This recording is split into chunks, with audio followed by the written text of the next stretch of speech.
At 12 years old he was placed on the throne. At 14 they removed him, called him weak, unfit, a failure.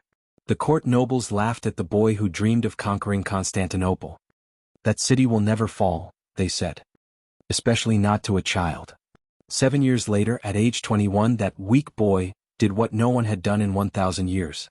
This is the story of how a humiliated prince became the greatest conqueror in Ottoman history. This is Mehmed the Conqueror. Born on March 30, 1432, Mehmed was the fourth son of Sultan Murad II. He wasn't supposed to be sultan. He had 3 older brothers. But they died. One by one. Disease. Politics. Palace intrigue. Suddenly at age 12 Mehmed was the heir. And in 1444, something unprecedented happened. His father, Sultan Murad II, was tired. Tired of war. Tired of politics. Tired of ruling. So he did something no Ottoman sultan had ever done. He voluntarily abdicated. He gave the throne to his 12-year-old son. And walked away. Imagine being 12 years old and suddenly responsible for an empire. The court nobles didn't take him seriously. The janissaries, the elite military corps, tested him constantly. And when crisis came, Mehmed froze. In 1444, a Christian crusade invaded. The advisors panicked. The military demanded action. Mehmed didn't know what to do. So the advisors went behind his back. They begged Murad to return. Murad came back. Defeated the crusaders. Saved the empire. And Mehmed? He was removed from the throne. Sent back to being a prince. Humiliated. The court whispered.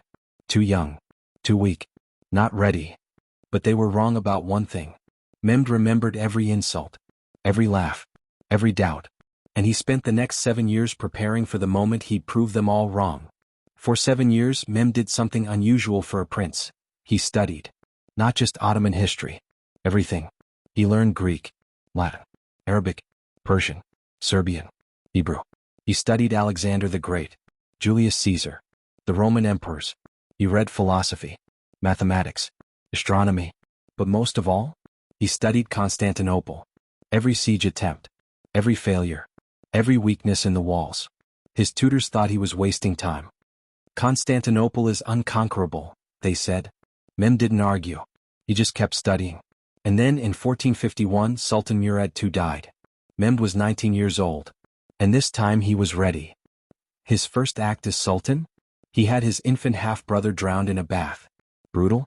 Yes. But Ottoman succession law was clear. To prevent civil war, the sultan may execute his brothers. Mehmed wasn't going to lose the throne again. His second act? He immediately began preparing for Constantinople. The nobles were shocked. That's suicide, they said. 23 sieges have failed. What makes you think? Mehmed cut them off. I will take that city or die trying. He wasn't the weak 12-year-old anymore. And within 2 years, as we covered in our last video, he did exactly what he promised. May 29, 1453. Constantinople fell. Mehmed was 21 years old. The nobles who mocked him? They fell silent. But here's what most people don't know. Constantinople wasn't the end of Mehmed's conquests. It was just the beginning. After Constantinople, most sultans would have stopped. Enjoyed the victory. Rested. Mehmed was 21.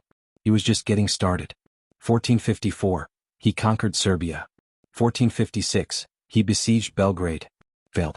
Learned from his mistakes. 1458. He conquered Athens.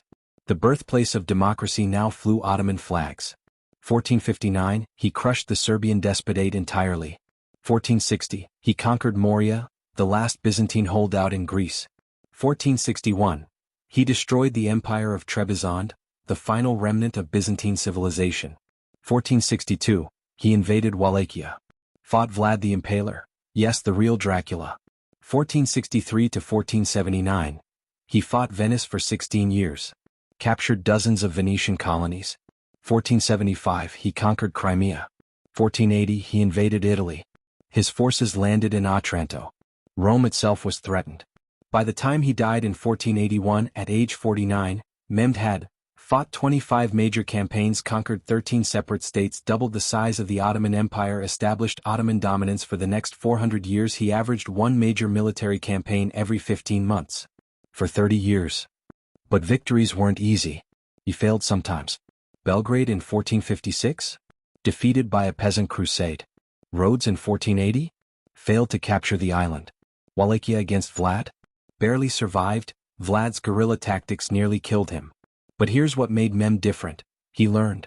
After Belgrade, he reformed his artillery. After Wallachia, he changed his supply strategy. After every failure, he came back stronger. That's not luck. That's genius. Conquest is one thing. Building an empire? That's harder. After taking Constantinople, Mehmed faced a problem. The city was empty. The siege had killed or driven out most of the population. Buildings were damaged. Infrastructure ruined. Mehmed's solution? Repopulate it.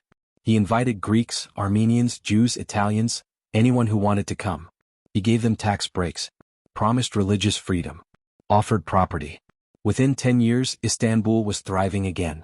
Jews fleeing persecution in Spain? Mehmed welcomed them.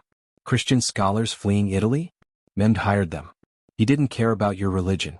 He cared about your skills. One of his closest advisors was a Greek convert named Zaganos Pasha. His personal physician was Jewish. His architect was Italian. For a Muslim sultan in the 1400s, this was radical. He rebuilt the city. The Topkapi Palace, his new imperial residence. Built over 30 years. The Grand Bazaar, one of the world's oldest covered markets. Mosques, schools, hospitals, bridges, aqueducts. He transformed Istanbul from a dying city into the center of a new empire. But he didn't stop there. He reformed the Ottoman legal system. Created a new law code that lasted for centuries. He reformed the military. Expanded the janissaries. Created new artillery corps. He reformed the administration. Created the divan system, a council of ministers that ran the empire. He wasn't just a conqueror. He was a state builder. The Ottoman Empire as we know it? The one that lasted until 1922? Mehmed built the foundation. Here's something that doesn't fit the brutal conqueror image. Mehmed was a Renaissance man. He spoke 7 languages fluently. He wrote poetry. In Persian, Turkish, and Arabic. He debated philosophy with Greek scholars. He commissioned translations of ancient texts, Aristotle, Plato, Homer. He invited Italian artists to his court. Gentile Bellini painted his portrait. He studied mathematics, astronomy, geography. When Columbus was planning his voyage to find a western route to India, why did he need one? Because Mehmed controlled the eastern route. The age of exploration happened because Mehmed was so successful. But there was darkness too. He executed his own Grand Vizier, Kandarli Halil Pasha, because he opposed the Constantinople siege. He had his half-brothers killed to prevent succession wars. When Otranto fell, his forces massacred the inhabitants. He wasn't a saint. He was a 15th century ruler. And 15th century rulers were brutal. But even his enemies respected him. Pope Pius II, who declared crusades against him, called him the most dangerous man in Christendom. The Venetians, who fought him for 16 years, called him the greatest threat to Christian Europe. Even Vlad the Impaler, a man who impaled 20,000 people, was reportedly terrified of him. That tells you something about his reputation. In 1481, Mehmed was preparing another campaign. Target Egypt. If he succeeded, he'd control the entire eastern Mediterranean. But on May 3, 1481, at age 49, Mehmed died suddenly. Poison? Disease? Natural causes? We don't know. His death was so sudden, his advisors suspected assassination. Theories point to his own son, Bayezid II, who wanted the throne. Or the Venetians who feared another invasion. Or internal rivals who wanted him gone. We'll never know. What we do know is this. Mehmed transformed the Ottoman Empire from a regional power into a world empire. And he did it in 30 years. Today, Mehmed's tomb sits in Istanbul near the Fatih Mosque. Fatih means conqueror. That's how he's remembered. But his legacy is more than conquest. He turned Istanbul into a cosmopolitan capital. He created an empire that lasted 470 years. He changed the balance of power in Europe, Asia, and Africa. And he did all of this despite being mocked as a weak child. The boy who was removed from the throne at 14 became the sultan who conquered Constantinople at 21. The prince who was humiliated became Mehmed the Conqueror. His story proves something important. It doesn't matter where you start. It matters what you do with the obstacles. Mehmed was underestimated his entire life. And he spent his entire life proving the doubters wrong. If you enjoyed this deep dive into Mehmed's life, subscribe to Ottoman Vault. Next video, Suleiman the Magnificent, the sultan who took Mehmed's empire and turned it into the most powerful force on earth.